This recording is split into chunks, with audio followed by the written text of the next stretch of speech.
Bonjour à tous. Bonjour à toutes. Bonjour mon cher Quentin. Mon cher Franck. Nous sommes aujourd'hui ici pour discuter de notre sélection de fer pour les experts, donc joueurs dont les index vont de 10 à 18. Alors ça, c'est une catégorie intéressante, parce que c'est une catégorie où on commence à toucher un golf assez performant. Un peu plus pointu. Voilà, exactement. La moyenne passe du bogey jusqu'à en dessous du bogey, c'est-à-dire qu'il y a des trous qui se font avec des parts, d'autres avec des bogeys. Hélas là. Voilà, donc les birdies commencent à rentrer un petit peu. Exactement. Et du coup, on commence aussi à avoir des attentes un petit peu différentes. Bah oui. Parce qu'on commence à être dans un niveau de jeu où on sait quand même précisément ce dont on a besoin, ou en tout cas, ce qui est sûr, ce dont on a envie. Nous allons commencer cette sélection 2021 donc par le fer le plus tolérant. Alors mon cher Quentin, quelle est donc la série qui aura remporté la palme de la tolérance? Eh bien, la palme de la tolérance est revenue au Wilson modèle CB.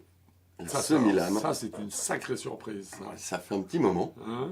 Tolérance pour une semi-lame, surtout qu'on a la première fois qu'on a tapé, tu te souviens, on a dit, c'est quoi cet ovni? Qu'est-ce que c'est que ce club-là? D'où est-ce qu'il sort? Qu'a fait Wilson pour produire un truc pareil? Et là, ils sont tombés parfaitement. C'est un cavity back extraordinaire. C'est un léger cavity back, en fait. C'est pour ça que tu as raison en l'appelant semi-lame aussi, parce c'est un léger cavity back. Très léger. C'est le très haut de gamme de chez Wilson. Donc, dans cette gamme-là, avec la série modèle, donc, s'exprime sous deux formes, à savoir l'ACB et la Blade, qu'on va retrouver dans d'autres classements pour d'autres types de joueurs. Mais on est sur le même genre de fabrication. L'équilibrage de la canne est fabuleux. La tolérance est exactement ce dont on a besoin. Presque en mieux, en fait. C'est exactement ça. Parce qu'en fait, dans cette gamme d'index, on ne veut pas d'un club qui gomme beaucoup trop les trajectoires de balles, parce qu'on arrive, quand on est entre 10 et 18, à commencer à travailler la balle et à lui imprimer des effets. Alors c'est là une des particularités de ce modèle, le CB de Wilson, c'est justement qu'on sent bien qu'il y a une diminution de l'effet latéral sur les coups, par exemple, coupés à droite ou à gauche, peu importe, mais elle n'est pas telle qu'elle empêche, en fait, de placer globalement l'effet qu'on a envie de placer. C'est-à-dire qu'un fade, c'est un fade. Ça reste un fade. Et puis moi, surtout, ce que j'ai adoré, là, c'est que dès que tu décentrais la balle, on n'avait pas un coup de semonce ou dans les mains, les poignets, les coudes jusqu'aux épaules, parce qu'il y a des clubs qui sont très, très, on va dire, piquants au niveau sensation là-dessus. Donc, moi, ce qui m'a vraiment impressionné au niveau de sa tolérance, c'est que on sait où on la tape, on sait exactement où c'est dans la phase de club, mais on n'a aucune punition physique. Non. Donc, pour moi, il remporte aisément la palme du club le plus tolérant. Très largement, on sait que la gamme modèle a eu un temps de gestation qui a été pratiquement le double d'une série normale. 18 mois, normalement. Normalement 18 mois, là on est passé à 36, donc ils ont vraiment doublé le temps de réflexion et de réalisation de ces modèles-là. À l'arrivée, ça donne des clubs très, très équilibrés, qui sont vraiment très agréables à jouer et très performants. Ce sont des clubs avec lesquels on sent qu'on s'avance vers le niveau compétition, parce qu'il y a une solidité dans la construction de la canne. On va vers le 1 chiffre, c'est exactement ça. Parce que là, on sent que la canne est là pour. Je veux dire, les limites seront atteintes peut-être plus vite par le joueur, en fait, que par le club lui-même. Exactement. Une sélection ne serait pas complète, surtout lorsqu'on parle des joueurs experts de 10 à 18. Exactement. Si on ne parlait pas du feedback, le retour d'information. Parce que dans cette gamme de jeu, ça devient essentiel. Pour savoir où on a tapé pour se corriger juste derrière. Parce que là, on est vraiment dans une gamme de jeu où, en fait, on doit avoir des réactions d'un coup à l'autre. C'est-à-dire que je fais un mauvais coup de fer, par exemple, qui m'envoie à gauche. Il faut que je sois tout de suite capable d'identifier pourquoi je l'ai envoyé à gauche, parce qu'au coup d'après, il faut que je me rectifie immédiatement. C'est une des particularités de cette zone de joueurs. Exactement. À ce niveau-là, au niveau du feedback, donc le feedback le plus clair que nous ayons eu de tous les clubs que nous avons testés cette année, ça revient au Mizuno JPX 921 Forged. Voilà, la clarté du toucher était incroyable. Limite la main. Ah oui, c'était fantastique. Le toucher de balle, là on est donc chez Mizuno. Et puis, Mizuno est connu pour le toucher de balle un petit peu unique. Là, ça ne fait pas exception à la règle, hein, je veux dire. Hein, c'est clair et net.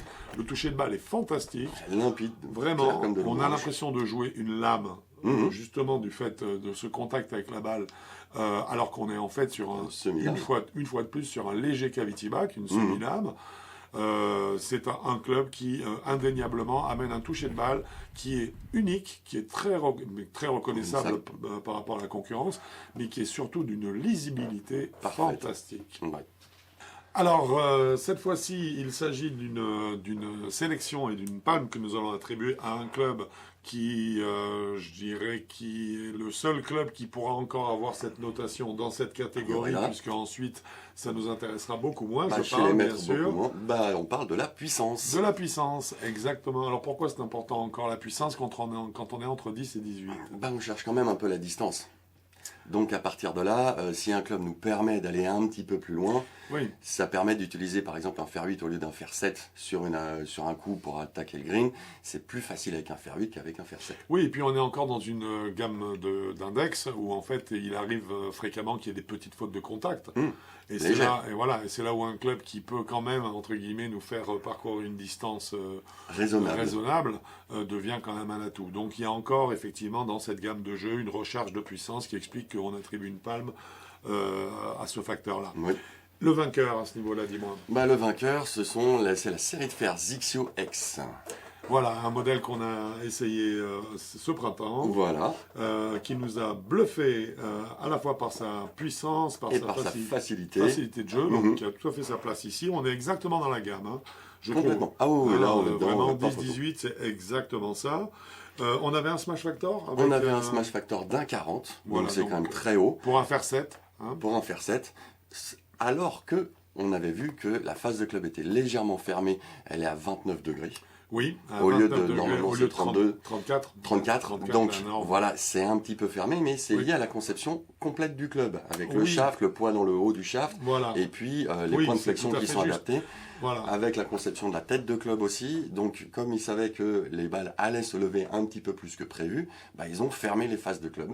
Donc c'est un peu pour ça que le smash factor est grimpé assez vite, mais quand même 1,40 pour un fer 7, entre guillemets, on va dire limite fer 6.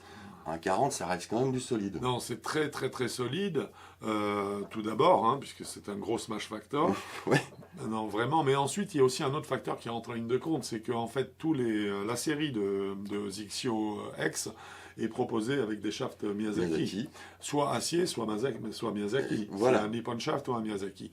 Donc à partir de là, comme Miyazaki est le fabricant de shaft du groupe Cleveland-Strixon-Zixio, il est évident qu'ils savent quel est le type de shaft qui va être utilisé, puisqu'en fait c'est celui-ci. Ce sont le leur, voilà. C'est tout. Et donc ils connaissent exactement ses propriétés, ce qui fait qu'ils arrivent en fait à faire un mariage, je dirais, entre le loft du club et les points de flexion. Les points de flexion du manche, qui font que il était légitime pour eux pour obtenir des trajectoires de balles en finalité cohérentes. Voilà, de coller légèrement, exactement. Et là, on n'a rien à dire parce qu'en fait, on n'a pas de déperdition de hauteur au niveau de la balle. Donc, le calcul est bien fait. Et ça correspond aux trajectoires de fer 7. Donc, on ne peut pas, on va dire, taper dedans. Hein. Non, impossible. Donc, c'est logique. En fait, c'est tout à fait logique. Ingénieurement, c'est très très bien fait. C'est exactement ça. Et c'est pour ça que là, le Zixio a toute sa place. X a toute sa place et remporte cette palme du fer le plus puissant. Alors c'est une palme très intéressante que nous remettons maintenant, puisqu'en fait il s'agit du fer, donc du fer ou de la série de fer, la plus polyvalente que nous ayons eue dans les mains au cours de cette année 2020-2021. C'est-à-dire celle qui regroupe toutes les palmes. Alors voilà, c'est ce que je vais dire. C'est le plus tolérant, le meilleur feedback, le plus puissant, etc. Donc en fait celui qui regroupe le maximum de compétences pour donner un club qui, on va dire, est un peu touche à tout. C'est un peu, qui est capable de nous sortir le plus facilement de toutes les situations. En tout cas. Voilà. Et à ce niveau-là, as-tu un vainqueur ? Il n'a pas été difficile à trouver celui-là, hein, j'avoue. Le vainqueur, c'est le Wilson Model CB. Voilà, celui dont on parlait tout à l'heure également en tolérance. Là, il a coché toutes les cases. C'est ça. C'est facilité de jeu, enfin bref. Feedback, ce qui est étonnant pour un cavity back. Voilà, très bon feedback. Puissance, parce que c'est un club qui avance bien. Tolérance, il a remporté la palme de la tolérance. Voilà. Donc il n'y a aucun doute, c'est bien le Wilson Model CB qui l'emporte. Et il a vraiment tout ce qu'il faut dans tous les domaines concernés pour justement partir avec ce prix. Hein. Oui. Alors, quel que soit le niveau, c'est une palme que nous allons remettre maintenant qui a son importance, puisque je parle du meilleur rapport qualité-prix. Donc, quelle est la série de fer qui, à la fois, est la plus performante pour un prix relativement contenu dans cette gamme toujours des experts pour les index, donc de 10 à 18. Est-ce que tu as un vainqueur? Le vainqueur, il est déjà tout trouvé, hein, tellement c'était facile là encore. Il s'agit de la série Inesis 900. Alors, là, on va devoir en parler un petit peu. Voilà, alors déjà, on va donner le prix quand même, c'est 115 € le club. Voilà, donc ça c'est imbattable. Voilà, c'est imbattable. Et quand on arrive sur les longs modèles, le crossover, on est à 140 €. 140 €. Donc c'est imbattable aussi. Imbattable. Alors, on avait un petit souci. Alors le problème qu'on a eu avec la série 900, c'est qu'en fait, elle était compétitive sur tous les domaines qui nous intéressaient. Mais on n'a pas pu la mettre dedans. Alors, on n'a pas pu la mettre facilement dans les autres domaines, ou en tout cas, elle n'a pas gagné dans les autres domaines, mais c'est juste lié, c'est simplement lié à son type d'architecture, puisqu'en fait, il s'agit d'une série combo, donc avec trois types de clubs, de familles de clubs que l'on retrouve au sein de ce combo. On a de la lame jusqu'au fer 8 inclus. On a ensuite du hollow body jusqu'au fer 5 inclus. Et ensuite, on passe sur du super game improver, entre guillemets, hein, du crossover, sur fer 4, fer 3. Alors, il est évident que si on avait séparé les familles de la série 900, si on prend la tolérance, par exemple, eh bien, ce sont les crossovers qui l'auraient certainement emporté. Sur le meilleur feedback, on a les lames qui ont un jusqu'au fer 8 qui l'auraient titillé. Qui aurait titillé, qui l'aurait très bien titillé. Titillé le Mizuno JPX 921.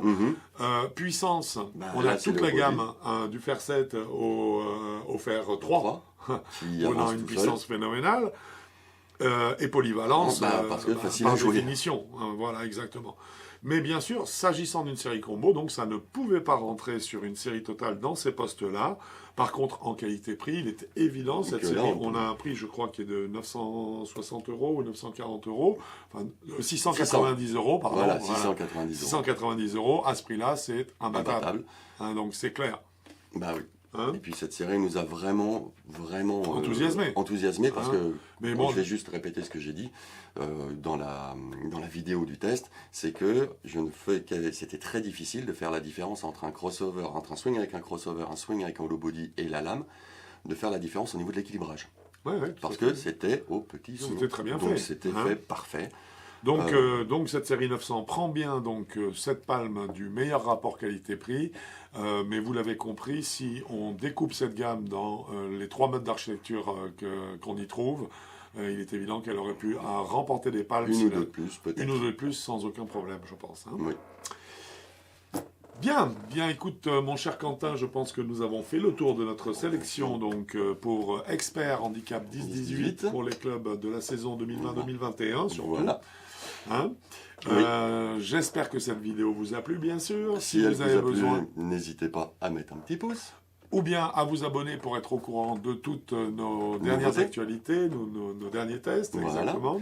Vous pouvez retrouver tous les tests sur le site avigolf.com des clubs que nous avons sélectionnés. Exactement, donc n'hésitez pas, allez-y. Voilà, et si vous voulez des détails ou de l'aide pour vous aider à choisir le meilleur matériel pour vous, n'hésitez pas à remplir la fiche technique qui se trouve en pied de page du site avigolf.com et vous pouvez y joindre une vidéo de votre swing de face ou de profil ou des deux afin vraiment d'optimiser notre travail de réflexion sur le matériel qui vous convient. Bien, j'espère que cette vidéo vous a plu. Mon cher Quentin, je te dis à très bientôt sur un parcours de golf. Ou sur avigolf.com. Ou sur avigolf.com, c'est sûr. Bon golf à vous. Au revoir.